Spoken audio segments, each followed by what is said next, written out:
ನಮಸ್ತೆ. ಎಲ್ಲರೂ ಹೇಗಿದ್ದಿ? ಇಂದು ನಾನು ಹಲಸಿನಕಾಯಿ ನೋಡಿಯಪ್ಪ ನಿಂಗೆ ಗ್ರೇಶು ಇನ್ನು ಪುನಃ ಹಪ್ಪಳ ಮಾಡಲೇ ಹೆರಟತ್ತಾಳಿ ಗ್ರೇಶಿಡಿ ಆತ.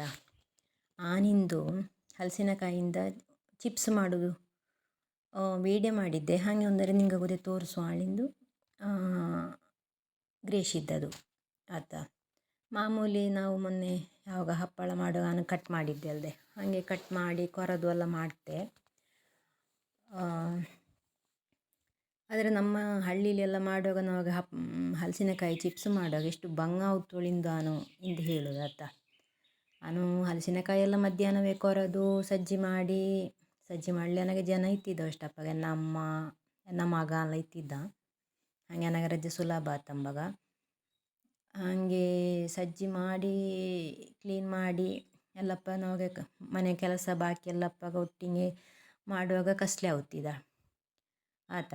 ಹಾಗೆ ಕೊರವಲೆ ಹೆರಟಪ್ಪಾಗ ನಮ್ಮ ಹಳ್ಳಿಲಿ ಎಂತ ಆಯ್ತು, ಮಳೆಗಾಲ ಶುರು ಆದರೆ ಕರೆಂಟಿನ ತೊಂದರೆ ಎಷ್ಟೋ ಇದ್ದೊಳಿಗುಂತಿದ್ದಲ್ದ.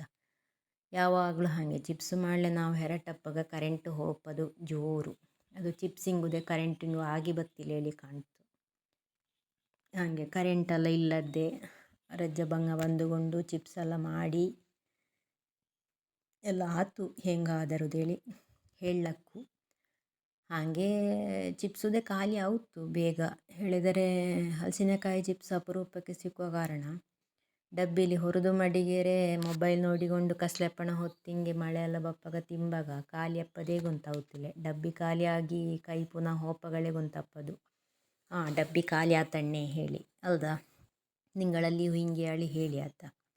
ಮತ್ತು ಯಾರು ಬಂದವಕ್ಕೆ ನಾಲ್ಕು ಕೊಡೋದು, ಮನೆಗೊಕ್ಕೆ ದೂರಲ್ಲಿ ಬೆಂಗಳೂರಲ್ಲಿ ಇಪ್ಪೋಕ್ಕೆ ಹಾಗೆ ಕೊಡೋದು, ಹಾಗೆಲ್ಲಪ್ಪಾಗ ಆಯಿತು.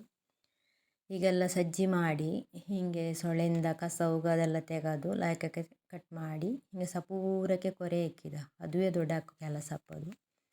ಮತ್ತು ಒದಗುವಪ್ಪದು ತುಂಬ ಕಡಿಮೆ. ನಾನಿಲ್ಲಿ ಮತ್ತೀಗ ನಮ್ಮ ಊರಿಲ್ಲೇ ತೆಂಗಿನ ಎಣ್ಣೆ ಅದರನ್ನುದೇ ಹಾಕಿ ಮಾಡೋದು. ಆದ ಕಾರಣ ಒಂದು 3 ತಿಂಗಳೆಲ್ಲ ಉಳಿತು. ನಾವು ತೆಂಗಿನ ಎಣ್ಣೆಯಲ್ಲಿ ಮಾಡಿ ಮಡಿಗೇರಿ ಚಿಪ್ಸು ಹಾಳಾಗುತ್ತಿಲ್ಲ, ಲಾಯಕಕ್ಕೆ ಇರುತ್ತು. ಕೆಲವು ಜನ ಈ ರಿಫೈನ್ಡ್ ಆಯಿಲೆಲ್ಲ ಮಾಡ್ತಾವೆ, ಅದಷ್ಟು ಲಾಯಕ ಆಗುತ್ತಿಲ್ಲ. ನಾವಾಗ ತೆಂಗಿನ ಎಣ್ಣೆ ತಿಂದವಕ್ಕೆ ತೆಂಗಿನ ಎಣ್ಣೆಯಲ್ಲಿ ರುಚಿ ಅಪ್ಪದಿದ.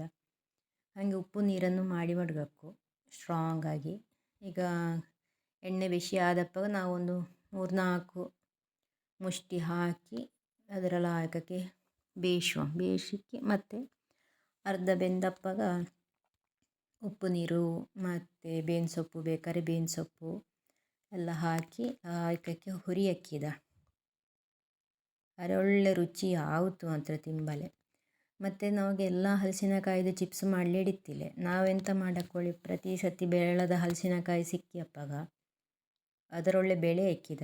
ಬೆಳೆದಪ್ಪಾಗ ಅದರನ್ನು 4 ಸೊಳೆಯ ನಾವು ಕೊರೆದು ಎಣ್ಣೆಗೆ ಹಾಕಿ ನೋಡಕ್ಕು. ತುಂಬ ಹಾಕಲಾಗ 4 ಸೊಳೆಯ ಹಾಕಿ ಅದು ಕರುಕುರು ಆವುತ್ತುಳಿ ಹೇಳಿ ಆದರೆ ಮಾತ್ರ ನಾವು ಎಂತ ಮಾಡಕ್ಕು, ಎಲ್ಲ ಕೊರೆದು ಬಾಕಿ ಸೊಳಗಳ ಕೊರೆದು ಸಜ್ಜಿ ಮಾಡಿ ಚಿಪ್ಸ್ ಮಾಡಿದರೆ ನಾವೆಂತ ತಲೆ ಬಿಸಿ ಆಗುತ್ತಿಲ್ಲ.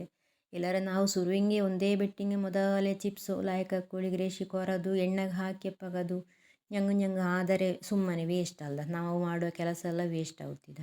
ಹೇಳಿದರೆ ಕೆಲಸ ಸುಮಾರು ಇರ್ತಿದೆ. ಈ ಹಲಸಿನಕಾಯಿಯ ಕೆಲಸ ಹೇಳಿದರೆ ಸಾಮಾನ್ಯದೇನಲ್ಲ.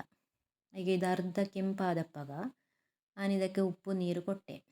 ಉಪ್ಪು ನೀರುದೇ ಇನ್ನು ಹೆಂಗಾಗ ರಜ್ಜೆ ಬೇವಿನ ಸೊಪ್ಪೆಲ್ಲ ಹಾಕಿ ಇಷ್ಟಪ್ಪದು. ಹಾಗೆ ಬೇವಿನ ಸೊಪ್ಪು ಹಾಕಿ ಬೇಕಾದ್ರೆ ಬೇವಿನ ಸೊಪ್ಪು ಹಾಕಿ ಮಾಡಲಕ್ಕು. ಬೇಡ ಅಳಿದ್ದರೆ ಅಂತೆ ಹೀಗೆ ತೆಗೆದರೂ ಆಯಿತು. ನಾನು ಸಾಧಾರಣ 2 ರೀತಿಯೂ ಮಾಡ್ತೆ. ಬೇವಿನ ಸೊಪ್ಪು ಹಾಕಿಯುವುದೇ ಹಾಕದೇ ಇವುದೇ ಮಾಡ್ತೆ. ಈಗ ರಜ್ಜೆ ಬೇವಿನ ಸೊಪ್ಪು ಹಾಕಿ ಪುನಃ ಮಾಡ್ತೆ. ಹಿಂಗೆ ರಜ್ಜೆ ಬೇವಿನ ಸೊಪ್ಪು ಹಾಕದೇ ಮಾಡಿದ್ದೆ. ಅಂತೂ ಒಳ್ಳೆ ಕಟುಕುಟು ಆಗಿ ಭಾರಿ ಲಾಯಕ ಆಯಿತು. ನನಗೆ ಕರೆಂಟೆಲ್ಲ ಇಲ್ಲದ್ದೇ ಅಂತೂ ಅರ್ಧ ಎಣ್ಣೆ ಮಡಿಗೆ ಅಪ್ಪಾಗ ಕರೆಂಟುದೇ ಬಂತು ಪುಣ್ಯಕ್ಕೆ. ಅಂತೂ ಲಾಯಕದ ಚಿಪ್ಸ್ ಆಯ್ತು. ಚಿಪ್ಸು ಖಾಲಿ ಆಗಿ ಡಬ್ಬಿಯೂ ಖಾಲಿ ಆಯ್ತು. ಹಾಗೆ ಇದೊಂದು ಹಾಗೆ ಈ ವಿಡಿಯೋ ಇಷ್ಟ ಆದರೆ ನಿಂಗೆಲ್ಲ ಫ್ರೆಂಡ್ಗೋಕ್ಕೆ ನಿಂಗಳ ಮನೆಯೋಕ್ಕೆ ಎಲ್ಲರಿಗೂ ತೋರಿಸಿ ಆಯ್ತಾ. ನಾನು ಹವ್ಯಕಲಿ ಮಾತಾಡಕ್ಕೊಳ್ಳಿ ಆಯ್ತು. ಹಾಗೆ ಪುನಃ ಒಂದು ಹವ್ಯಕಲಿ ಮಾತಾಡಿ ಒಂದು ವೀಡಿಯೋ ಮಾಡುವ ಆಳಿ ಹಾಕಂಡತ್ತೆ ನನಗೆ. ಹಾಗೆ ಇಷ್ಟ ಆದರೆ ಒಂದು ಲೈಕ್ ಎಲ್ಲ ಮಾಡಿ ಆಯ್ತಾ ನಿಂಗೆ. ಹಾಗೆ ಈ ವಿಡಿಯೋ ನೋಡಿದ್ದಕ್ಕೆ ಒಂದು ಧನ್ಯವಾದಂಗ. ಇವಾಗ ಮಡಗುತ್ತೆ ಆಗದ.